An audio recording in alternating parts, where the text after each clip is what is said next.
Welcome to Wisdom Talk Radio, a collaborative community of explorers in conscious living.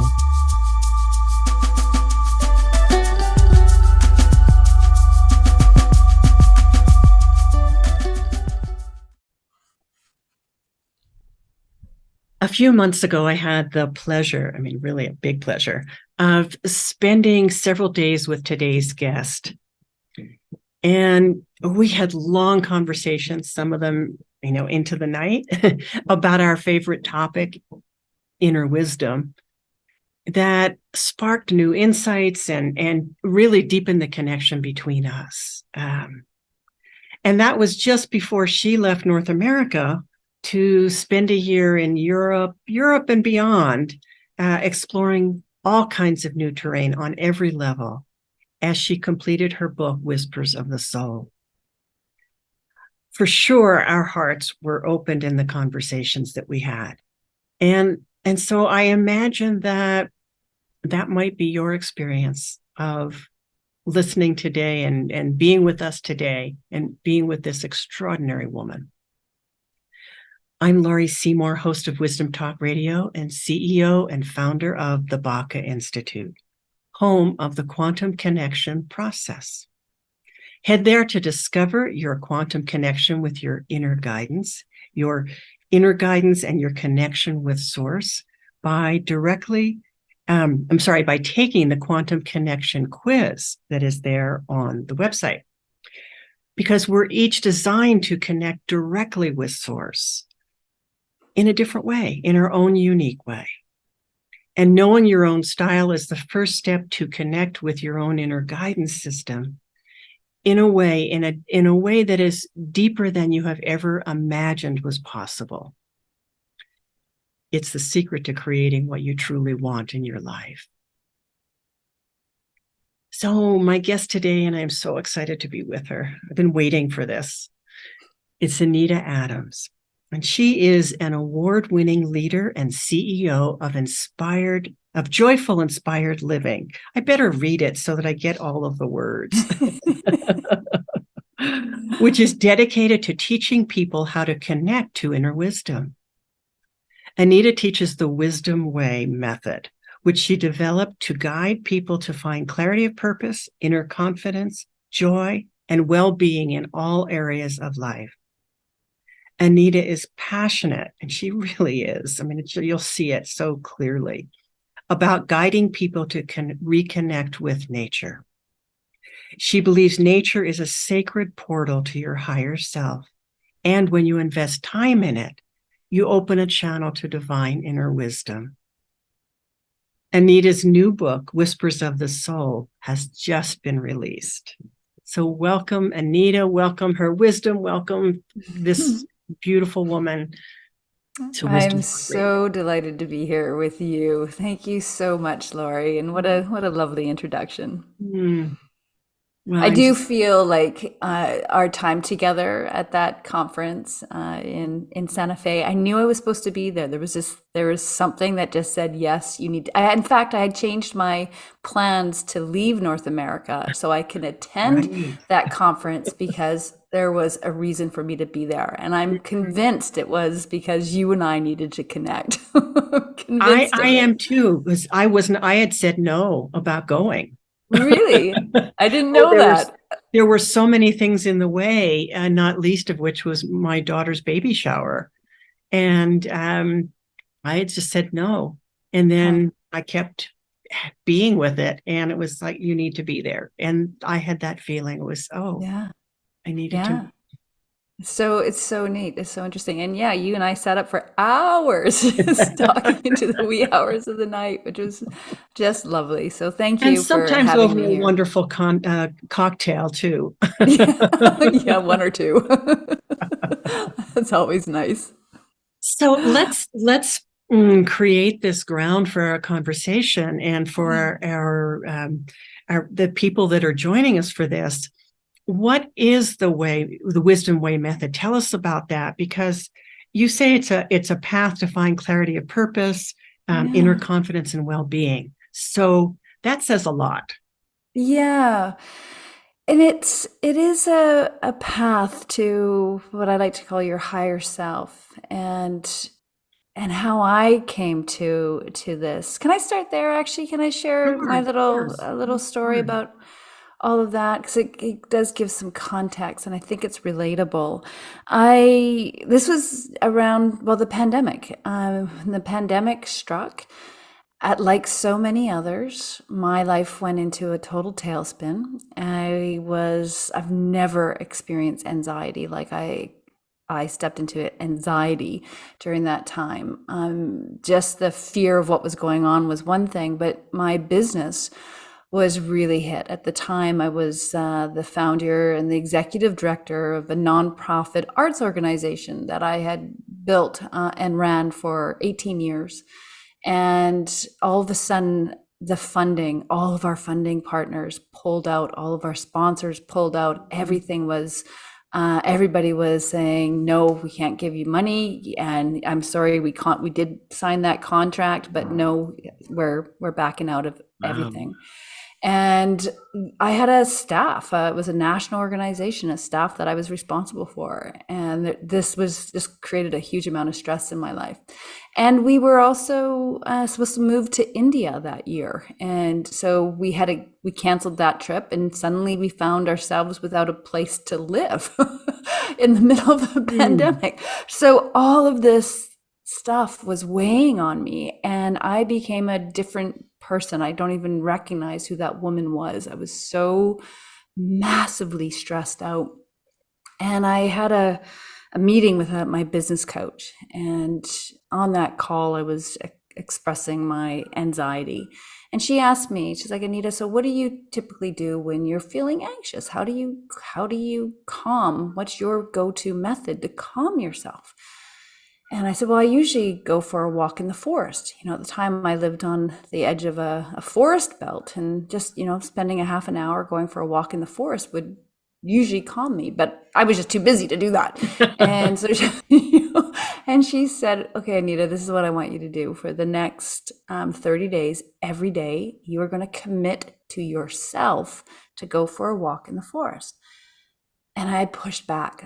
I can't do that. No, I can't do that. And she's like, yeah, you have to do that. This is yours to do. Find a way.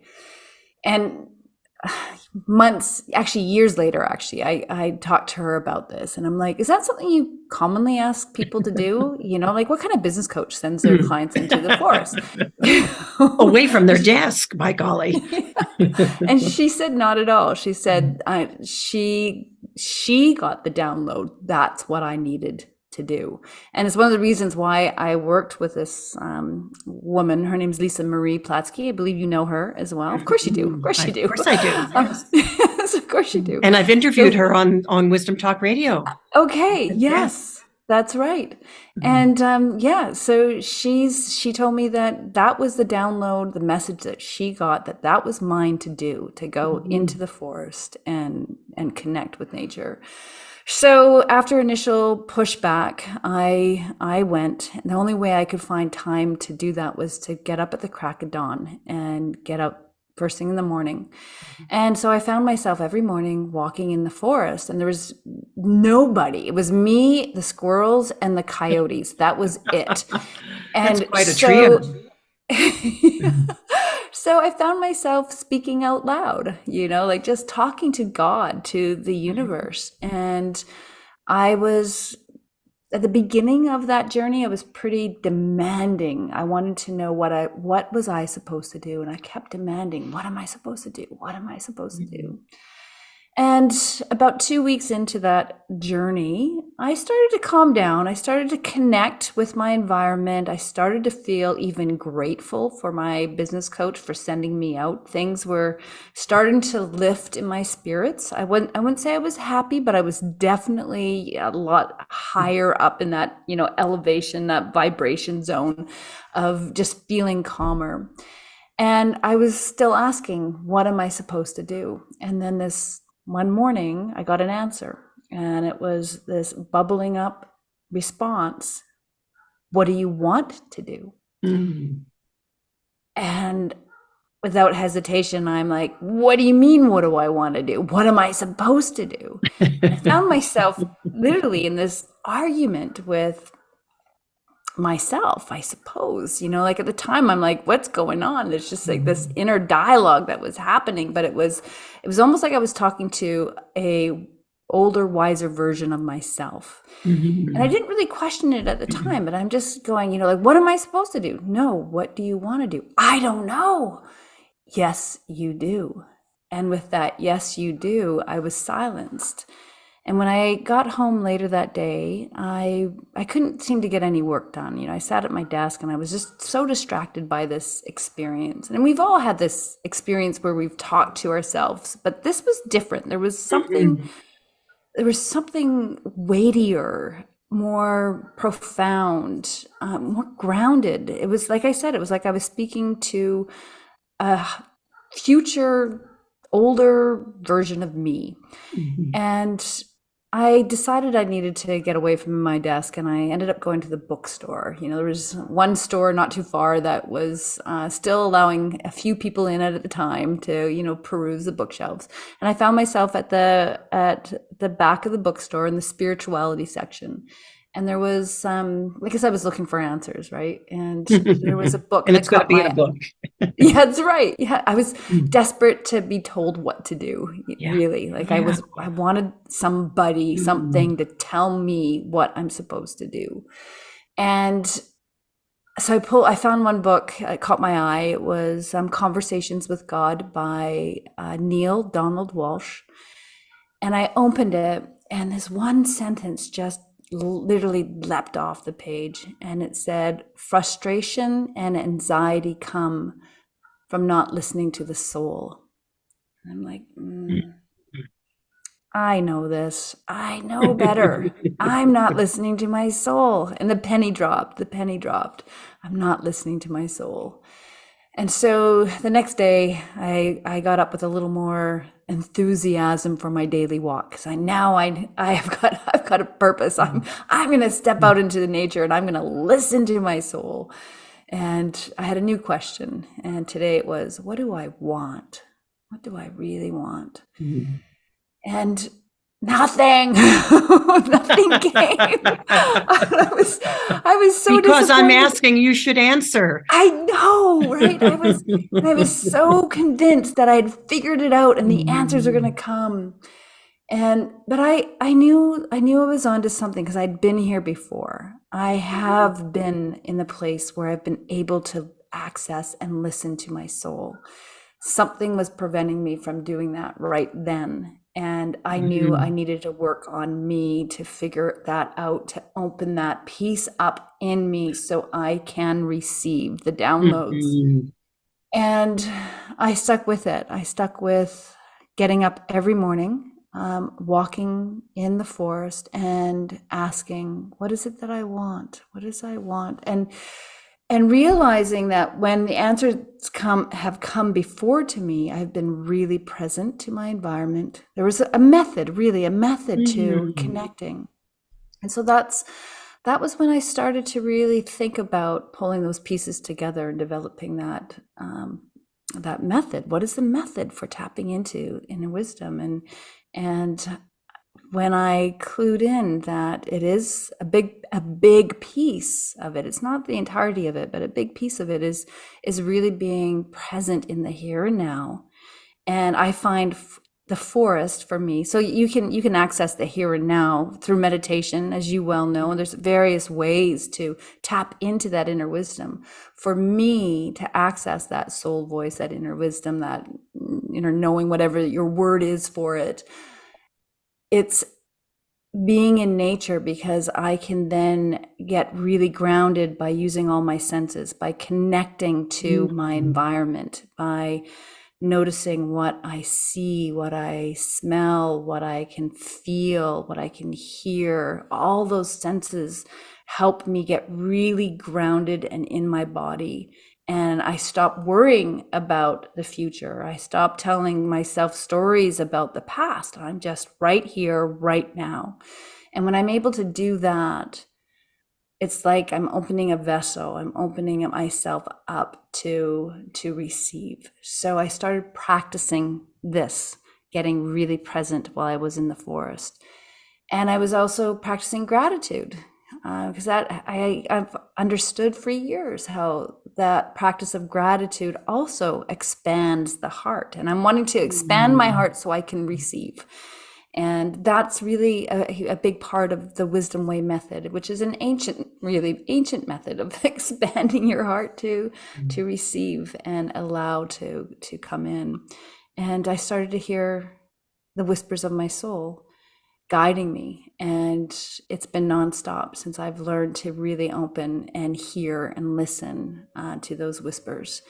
And and so the to break it down into, there's 3 components of the what I call the Wisdom Way method, and that is to look inward. It's about an inward looking journey of knowing yourself and opening yourself up, looking inward. Then it's listening, opening your ears to listen to the answers that are coming to you. And then the third part of that is to learn to take action on the whispers, because as I think you might have said before this, our conversation, or maybe been another conversation, that where you need to, when you hear the whispers or when you hear that inner guidance, the next step is to follow that guidance. And a lot of people may hear whispers, they may hear their soul speak to them,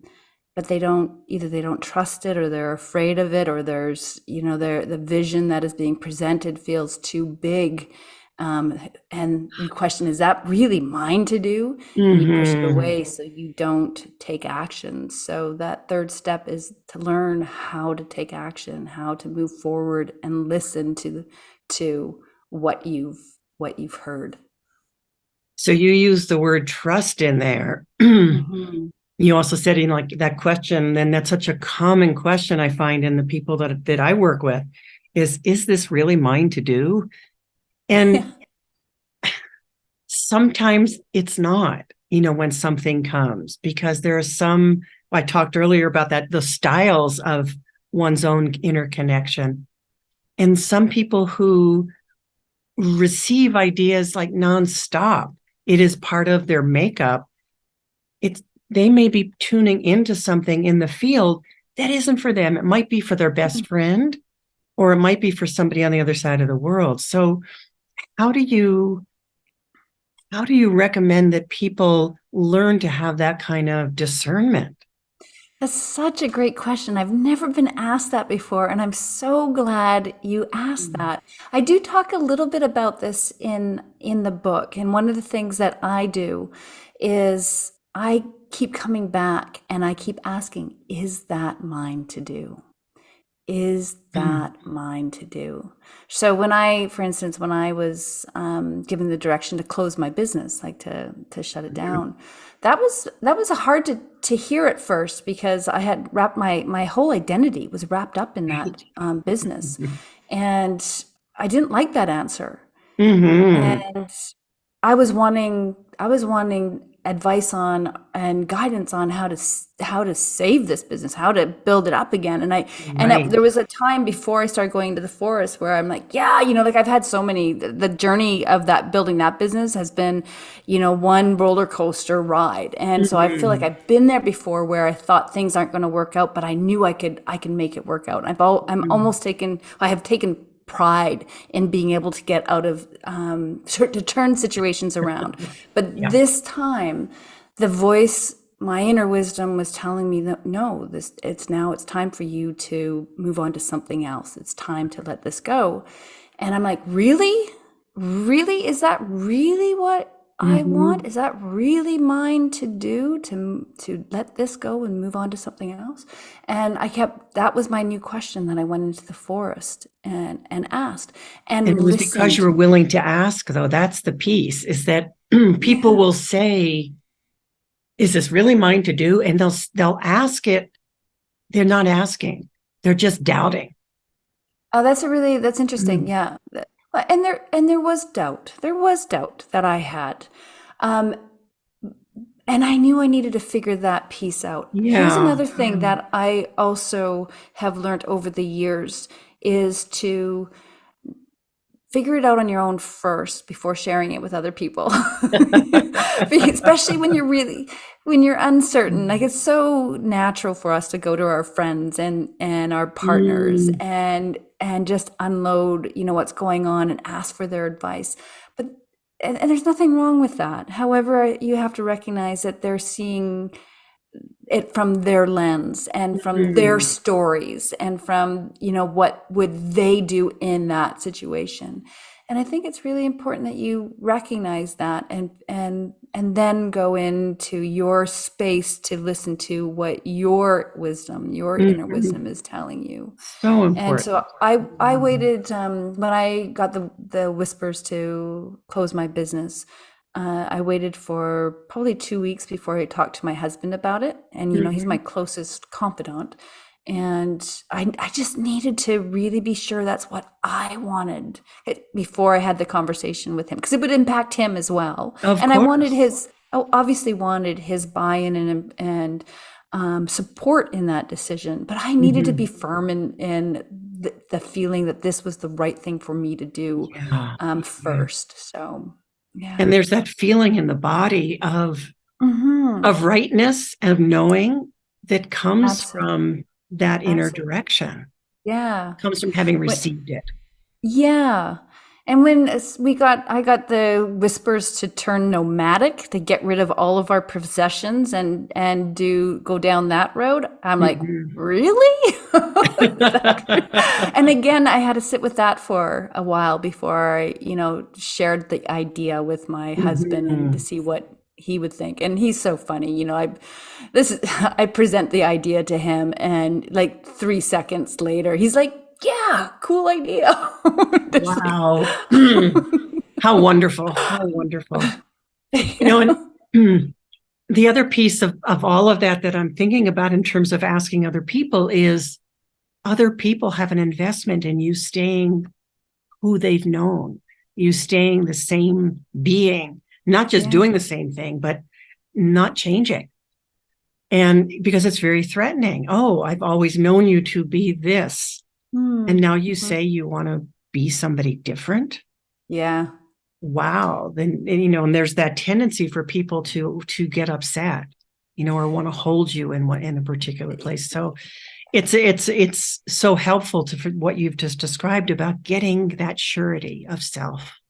Yeah, because other people's opinions will also send you into that place of self-doubt too. And I had that as well. Like, I reinvented myself. I went from executive director of a film promotional agency, to somebody that coaches people on inner wisdom, and who runs retreats and does Kundalini yoga on decks and on bluffs overlooking the ocean. And, it's a very different, this executive businesswoman to, almost, just this free-spirited, it's a very different persona that most of my circle of people knew me as. And right.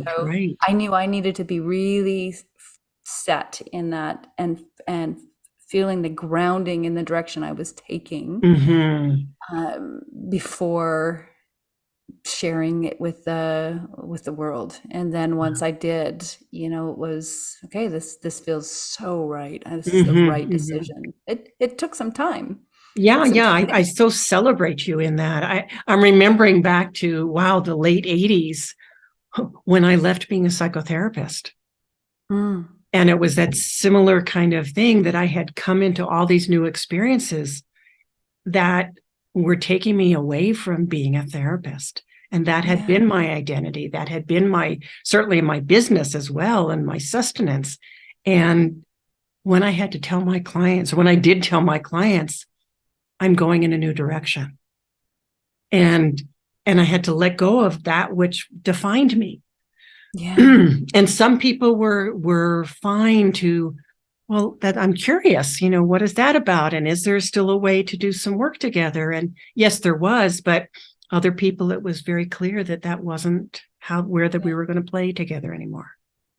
And that's fine, right? Mm-hmm. That's really fine. So it's hard to reconcile or recognize that sometimes too, especially if there's people that you've been close to that don't approve or don't or they feel like you should be doing something differently. That's hard, and that's particularly hard if it's like family members.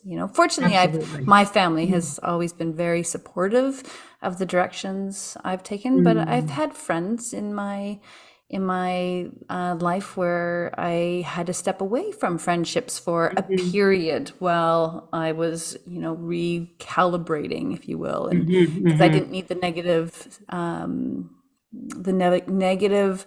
input, the doubts, the like all that stuff. So I think it's important to be aware and take stock of the people that you're surrounding yourself with. Absolutely. Especially when you're making a big change. Especially transitions are hard. Transitions are so hard, and we can so doubt ourselves. And we need to make sure we are surrounded by people that are going to lift you up and support you. And I'm thinking about how that kind of doubt and questioning is the ego part of us, that part of us that wants to stay safe, wants to stay the same, 100%. That amygdala part of the brain that says, no saber-toothed tiger over there, don't go in that direction. Yeah. Saber-toothed tigers have been extinct. So there's the ego, that ego aspect of us, which we're not wanting to kill, like some traditions will speak to. It's not about that at all. And how do you recommend or decipher really between that voice of inner wisdom, the whispers of the soul, and the ego? Like, which is what? Yeah, sometimes it's hard. Here's what I tell my clients. The ego typically comes from a voice of fear. There's nothing wrong with the ego. The ego usually wants to protect you, right? Exactly. But it will often speak from the voice of fear, whereas inner wisdom always comes from a place of love. And it will always speak to you about your greatest self, the greatest potential. Even at the beginning, when you start listening, it's not going to necessarily paint the picture of this great grandiose big life here, because that can be really scary. It'll take you through baby steps as well, but it's always going to come to you from a place of love.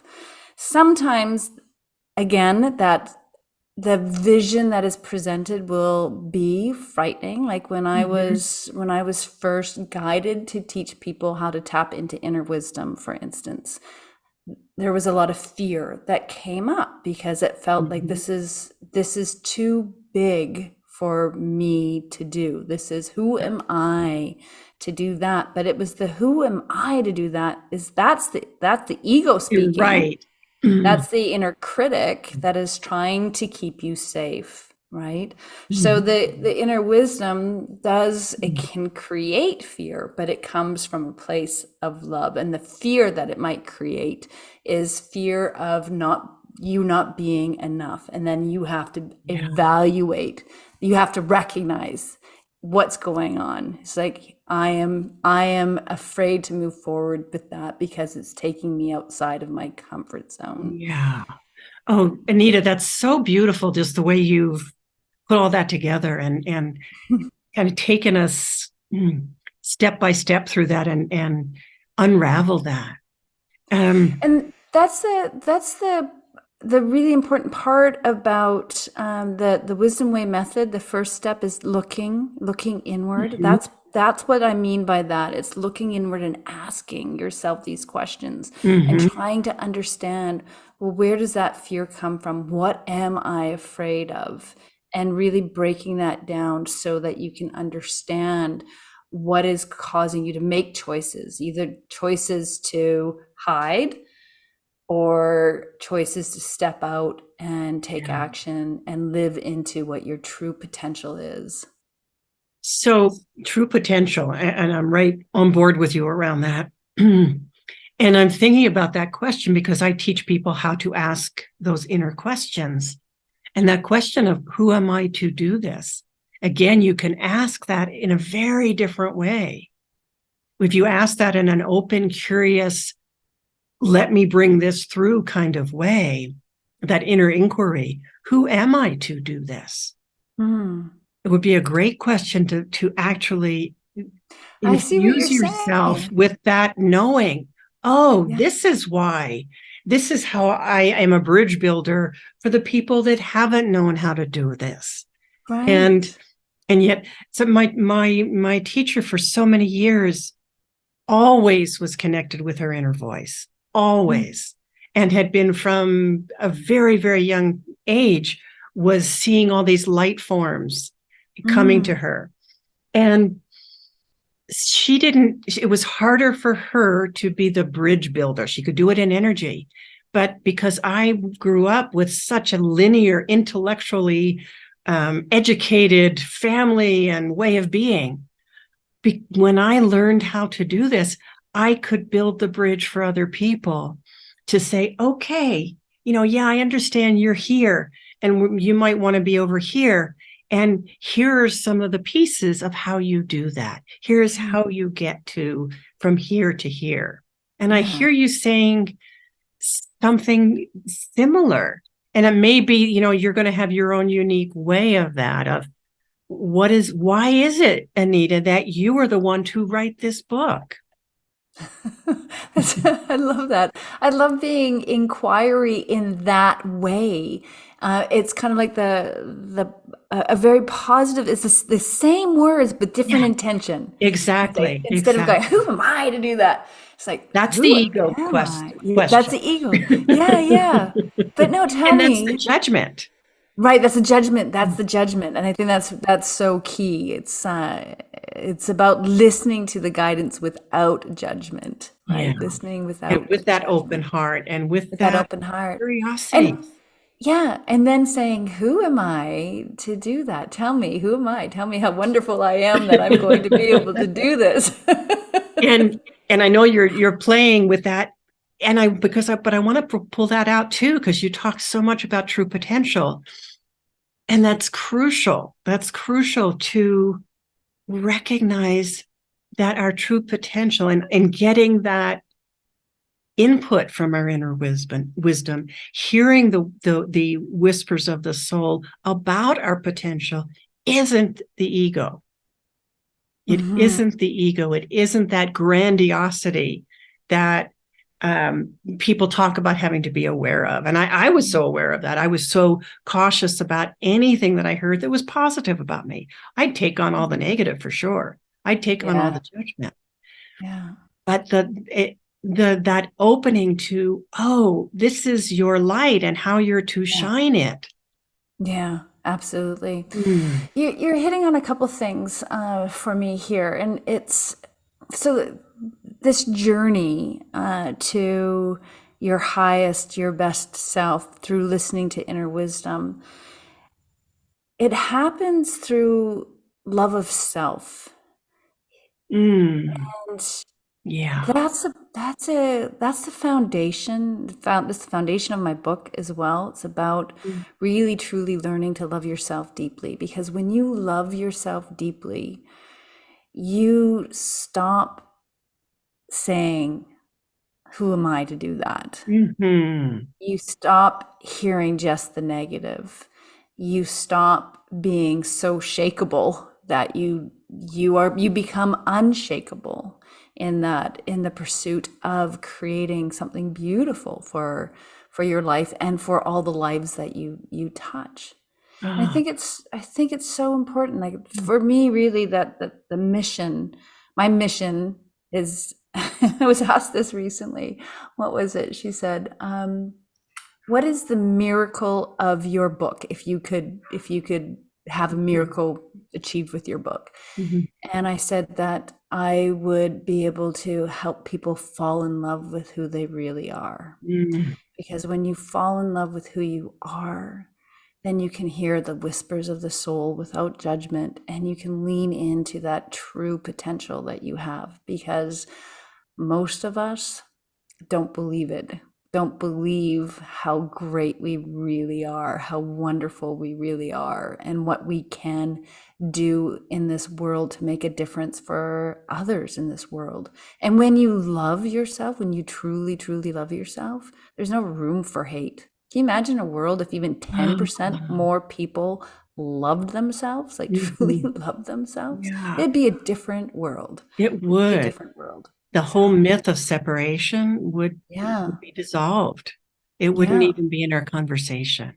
It wouldn't be in our conversation. So that's what I want from this book. I want people to fall in love with who they are, so they can hear the whispers of their soul and be guided by it, to lean in without judgment, and to trust the path that they are on, and love the life that they are in. I had a client ask me once, she said, she was upset with me because I told her that she has to ask the question, what do I really want? And she said, that's so selfish. That's not a higher self action. That's an ego action. And I'm like, oh, no.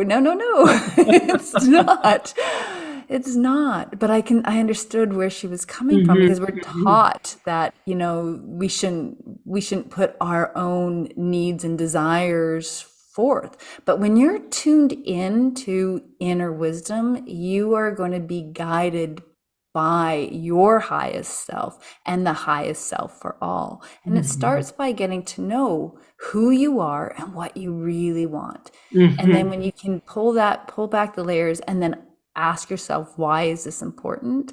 You can have so much clarity, and then you can take action with your highest self and the greatest good for all. And it starts with loving yourself. I'm so glad that you've talked about that, Anita. And I remember my teacher many times saying, the energies always work appropriately. When we're in that highest frequency, they always work appropriately. And that means for the whole.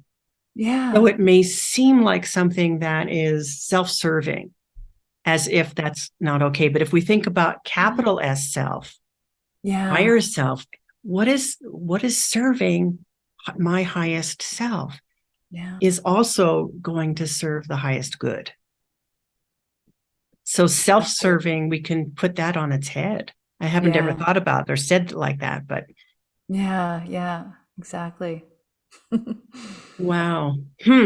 Well, you are once again in this conversation, taking me all sorts of places, and spinning new thought processes and new ways of articulating things. And I so love that and so value that in being with you, Anita. Yeah, likewise, Laurie. I'd love that. Like you give me new perspectives, even that idea of, who am I to do this? And from it's just another way of looking inward in a positive way, and looking for the answers of, what do I bring to this beautiful vision? And then when you're grounding that in what you just talked about love of oneself. Wow. Yeah. Power. So will you tell people about how they can reach you, and where can they find you? And your book will be, I'm sure, I know it's everywhere. Yeah, thank you. Yeah. But how can they connect with you directly? Yeah, you can connect with me through joyfulinspiredliving.com.